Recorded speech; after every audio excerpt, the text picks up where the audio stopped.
दोस्तों, यदि आपकी न्यूनतम योग्यता केवल 10वीं पास है तो आप CISF कांस्टेबल ट्रेडमैन के लिए ऑनलाइन आवेदन कर सकते हैं, जिसके लिए आवेदन की प्रक्रिया आज से ही स्टार्ट हुई है और इसका जो अंतिम तिथि है 20 दिसंबर तक ली जाएगी। एप्लीकेशन फी की बात कर ले तो यहाँ पे जनरल, OBC, EBC वाले जो कैंडिडेट होंगे उनको 100 रुपये देने हैं। SC, ST और PH वाले हैं उनको 0 रुपये आपको पेमेंट करने पड़ेंगे। एज लिमिट आप यहाँ पे देखेंगे, न्यूनतम एज अगर आपकी 18 वर्ष है और अधिकतम 23 वर्ष है तो इस फॉर्म को अप्लाई करेंगे। इसके लिए न्यूनतम क्वालिफिकेशन हमने आपको क्लियर किया कि 10वीं पास होनी चाहिए। यहाँ पे काफ़ी सारे पद के लिए ये बहाली को निकाली गई है और इसका ऑनलाइन आवेदन भी शुरू हो चुकी है। तो कैसे अप्लाई करनी है, जिसकी कंप्लीट प्रोसेस आपको लाइव दिखाने वाले हैं।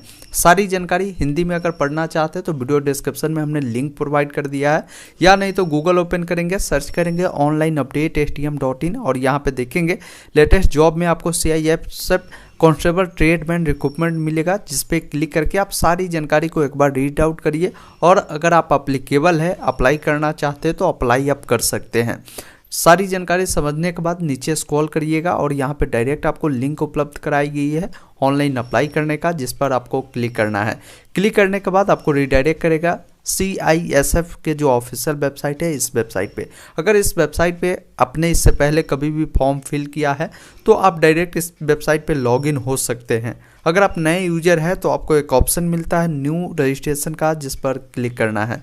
क्लिक करने के बाद आपके सामने रजिस्ट्रेशन फॉर्म खुलता है, जिसमें कुछ बेसिक जानकारी जैसे आपका जो नाम होगा, नाम डालना है, जो कि आपके मैट्रिक का मार्कशीट जो होगा उसके अनुसार डालना है। उसमें किसी भी प्रकार के श्री श्रीमती का उपयोग आपको नहीं करना है। अगर आपके मार्कशीट पे उस प्रकार का उपयोग नहीं किया गया है तो उस नाम को दोबारा से डालना है। अगर आपने कभी भी अपना नाम चेंज किया है तो यस करेंगे, अन्यथा नो पे ही क्लिक रहने देंगे। पिताजी का जो भी नाम होगा आपके मार्कशीट के अकॉर्डिंग डालेंगे, उस नाम को दोबारा डालना है। माताजी का नाम डालना है, माताजी का नाम दोबारा डालना है। फिर यहाँ पे आपको डेट ऑफ बर्थ पूछा जाता है, जिसके लिए यहाँ पे कैलेंडर मिलता है। जो भी ईयर होगा यहाँ से अपनी ईयर को यहाँ से चुन लेंगे, साथ ही जो भी आपका मंथ होगा चुनेंगे और जो भी आपका डेट होगा इस प्रकार सेलेक्ट करेंगे। फिर से दोबारा से वही चीज़ आपको करना है, जो भी आपका ईयर होगा फिर से उसको सेलेक्ट करें और जो भी मंथ होगा और जो भी डेट होगा उसको सेलेक्ट करें।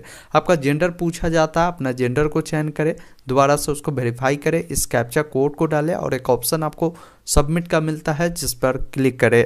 उसके बाद आपको अपना कॉन्टैक्ट डिटेल डालनी होगी, जिसमें आपको अपना मोबाइल नंबर डालना है, उस नंबर को कंफर्म करेंगे। उसके बाद एक ईमेल आईडी डालना है, उस ईमेल आईडी को कंफर्म करेंगे। ध्यान रखेंगे mobile number email ID active वाला दे, क्योंकि अभी आपके नंबर और ईमेल पे OTP जाएगा जिसको वेरीफाई करना होगा। यहाँ पे आई एग्री पे क्लिक करना है और एक कैप्चा कोड को आपको यहाँ पे डालना है और नीचे में ऑप्शन मिल जाता है सबमिट का, जिस पर क्लिक करना है। इस प्रकार लोडिंग लेगा, थोड़ा सा आपको वेट करना है और यहाँ पे देखेंगे आपका रजिस्ट्रेशन सक्सेसफुल हो चुका है। अब आपको लॉगिन करना होगा।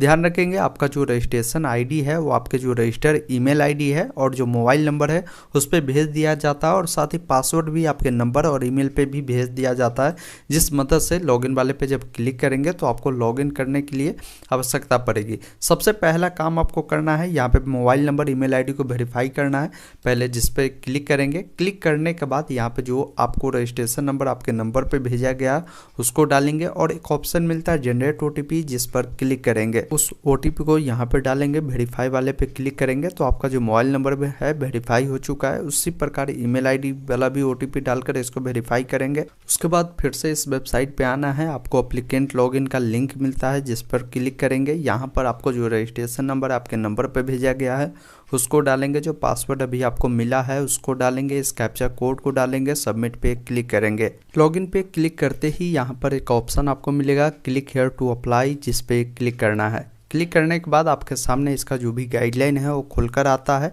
यहाँ पे क्लियर एक चीज़ बता दी गई है कि फोटोग्राफ जो अपलोड करना हो JPG फॉर्मेट में होगा और साथ ही फोटोग्राफ जो भी लोग अपलोड करेंगे, क्लियर लिखा हुआ है कि फोटोग्राफ पे आपका जो डेट है वो क्लियर रूप से प्रिंट होनी चाहिए जिस डेट को आप फोटो क्लिक कराए हैं। और एक चीज़ और क्लियर बता दिया गया कि फोटोग्राफ अगर आप अपलोड करेंगे तो ये 3 महीने पुराने जो नोटिफिकेशन निकाले गए हैं, यहाँ पे देखिए बताया गया कि 3 मंथ जो इनका नोटिफिकेशन निकाला गया है इससे पुराने नहीं होनी चाहिए। तो यही समझिए कि आप फोटो जब भी लगाए तो हाल का, मतलब आज फॉर्म भर रहे हैं तो आज से 2-3 दिन पीछे का डेट आप डाल दीजिए, वो बेहतर आपके लिए होगा। फोटो पे डेट मेंशन होना कंपलसरी है। तो सारी गाइडलाइंस समझ लीजिएगा। एक ऑप्शन कंटिन्यू का मिलेगा जिस पर क्लिक करेंगे तो यहाँ पे जो जानकारी आपने फिलअप किया था वो देखने को मिलेगा। अब यहाँ पे आपका जो भी कैटेगरी होगा, कैटेगरी को यहाँ से चुनेंगे। हर कैटेगरी का आपको ऑप्शन मिलता है। अपने कैटेगरी को चुनने के बाद आपका जो भी डोमिसाइल स्टेट होगा उसको यहाँ से चुनेंगे। उसके बाद नीचे आपको स्क्रॉल करना है। यहाँ पे देखेंगे यदि आप माइग्रेट हुए दूसरे स्टेट में तो आप यहाँ पे यस करेंगे। तो यस करेंगे तो उसकी जानकारी आपको बतानी है, नहीं है तो आप नो वाले पे ही टिक आउट रहने देंगे। जेंडर आपका देखने को मिलेगा, नेशनलिटी देखने को मिलेगा और 9वें नंबर एजुकेशन क्वालिफिकेशन है। यहाँ पे 2 टाइप के ऑप्शन मिलते हैं। पहला सिविल, उनके लिए जो नॉर्मल कैंडिडेट है, और दूसरा आर्मी, वो उनके लिए जो आर्मी वाले हैं। आप यहाँ पे चुन सकते हैं इस प्रकार के अगर आपकी क्वालिफिकेशन है तो, नहीं तो आप सिविल को ही चुने। और नीचे जब आएंगे तो यहाँ पे आपकी जो भी हायर क्वालिफिकेशन होगी वो आप यहाँ से चुनेंगे। न्यूनतम अगर मान लीजिए आपकी 10वीं पास है तो 10वीं पास के लिए इस वेबसाइट पे आइए और देख लीजिए कि 10वीं पास पे कौन कौन से बहाली है, तो वो आप उसके लिए एलिजिबल है तो आप अप्लाई कर लीजिए। अगर मान लीजिए आपकी न्यूनतम योग्यता ग्रेजुएशन है तो यहाँ ग्रेजुएशन चुने, अगर 10वीं है तो 10वीं को ही आप यहाँ पे चुने। उसके बाद आपका जो रिलीजन होगा वो आप यहाँ से चुनेंगे। नीचे आना है। अब यहाँ पे देखिए कुछ विवरण पूछी जाती है। क्लियर बताया जा रहा है कि क्या गुजरात में 1984 के दंगे, 2002 के सांप्रदायिक दंगों में मारे गए पीड़ितों के बच्चे हैं या आश्रितों की श्रेणी से आते हैं तो यस करें, अन्यथा नो पे क्लिक करें। क्या आप पहाड़ी क्षेत्रों से संबंध रखते हैं तो यस करें, अन्यथा नो पे क्लिक करें। क्या आप भूतपूर्व सैनिक है तो यस करना है, अन्यथा नो पे क्लिक करना है। क्या आप CISF कर्मचारी के अवार्ड से आते हैं, वार्ड से, तो आप यहाँ पे यस करें, अन्यथा नो पे क्लिक करें।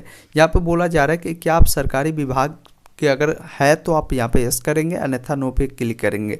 तो यहाँ पे आपकी जो जन्म तिथि है वो देखने को मिलेगा। अब यहाँ पे आवेदन करने वाले से यहाँ पे ट्रेड पूछा जाएगा कि आप किस ट्रेड के लिए आवेदन करना चाहते हैं। तो यहाँ पे विभिन्न सारे ट्रेड है, सबके लिए क्वालिफिकेशन अलग अलग है। तो आपका जिस भी प्रकार की क्वालिफिकेशन होगी आप उस अनुसार का पोस्ट को चुनेंगे। यहाँ पे आपसे बोला जा रहा है कि आपके शरीर में कोई ऐसा कटा या कोई निशान है तो उसकी जानकारी देनी है। आप 2 निशान यहाँ पे बता सकते हैं, अन्यथा नहीं है तो नो मार्क्स भी आप यहाँ पे मेंशन कर सकते हैं।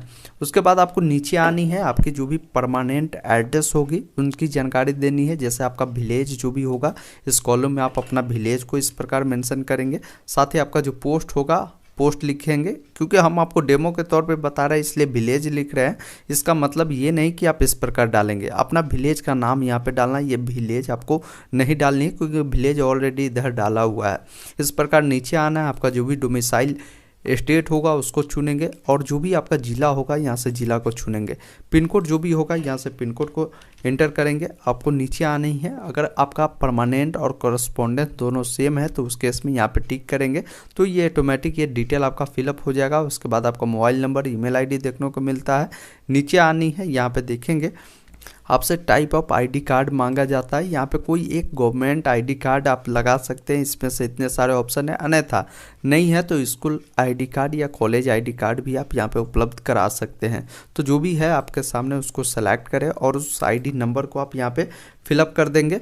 नीचे स्क्रॉल करेंगे तो आपसे बोला जा रहा है कि जो आपने फ़ोटो लिया है उस पर आपने जो डेट है वो प्रिंट किया है या नहीं किया, तो यहाँ पे इस वाले पे क्लिक करें। 26 नंबर में बोला जा रहा है कि क्या आपको कभी किसी अदालत या किसी अन्य न्यायिक संस्थान द्वारा जो दोषी है ठहराया गया है, तो यस नो में बता सकते हैं। तो यहाँ पे मोस्टली में नो ही होगा, लेकिन 25 नंबर जो कॉलम है यहाँ पे आपको यस करना जरूरी है। उसके अलावा बोला जा रहा है 27 नंबर में कि क्या आपको कभी केंद्र या राज्य सरकार के किसी सेवा से बर्खास्त किया गया है यानी आपको निकाला गया, तो वो आप इस नो में बताएंगे। क्या परिवीक्षा के दौरान आपकी जो सेवा है उससे समाप्त की गई, तो इस नो में बताएंगे। अगर इस प्रकार के आप नहीं है तो नो करें और यहाँ पे आई एग्री करें। एक ऑप्शन मिलता है सबमिट का, जिस पर क्लिक करें।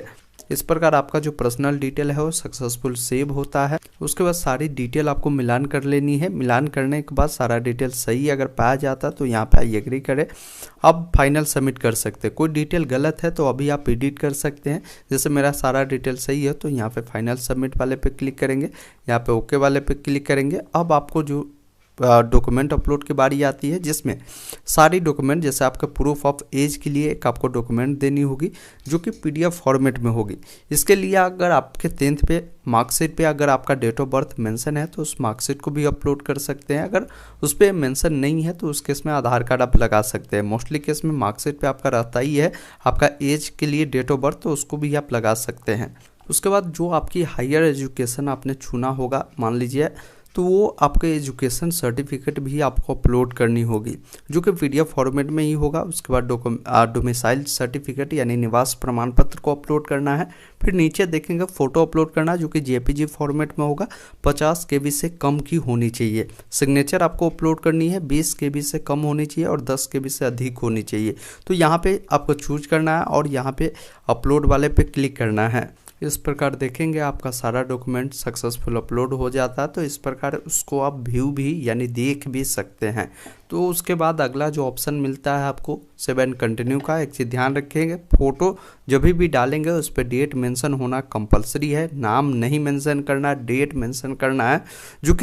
जो नोटिफिकेशन निकाली गई, मान लीजिए आज के डेट से अप्लाई हो रही, तो आज से 3 महीने अधिक पुरानी डेट भी आपको नहीं डालनी है। तो कोशिश करें इसी मंथ का कोई डेट आप डालकर फॉर्म को फिलअप कर ले। और एक ऑप्शन 7 कंटिन्यू का मिलता है जिस पे क्लिक करें तो ये डिटेल आपका सक्सेसफुल सेव होता है। अब आपको जो है फॉर्म का जो पेमेंट है वो करनी होगी। यहाँ पे एक ऑप्शन मिलता है प्रोसीड टू पे, आप इस पर क्लिक करेंगे। करना चाहते हो ऑप्शन को यहाँ से चुनेंगे, जैसे नेट बैंकिंग, आपको डेबिट कार्ड का भी ऑप्शन मिलता है।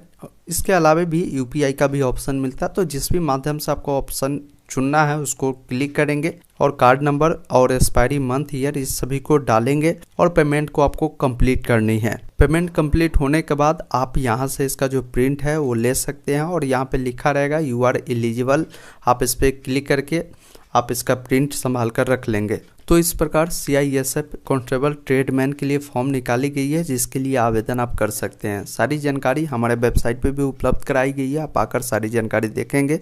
फिजिकल क्या होगी इसका आप प्रिपरेशन में आप लगे रहेंगे ताकि आगे की जो भी प्रक्रिया होगी, सिलेक्शन प्रोसेस होगी जिसमें आपका सिलेक्शन 100% हो पाए। फिर भी कोई डाउट कन्फ्यूजन है कॉमेंट करके पूछ सकते हैं। वीडियो देखने के लिए बहुत बहुत धन्यवाद।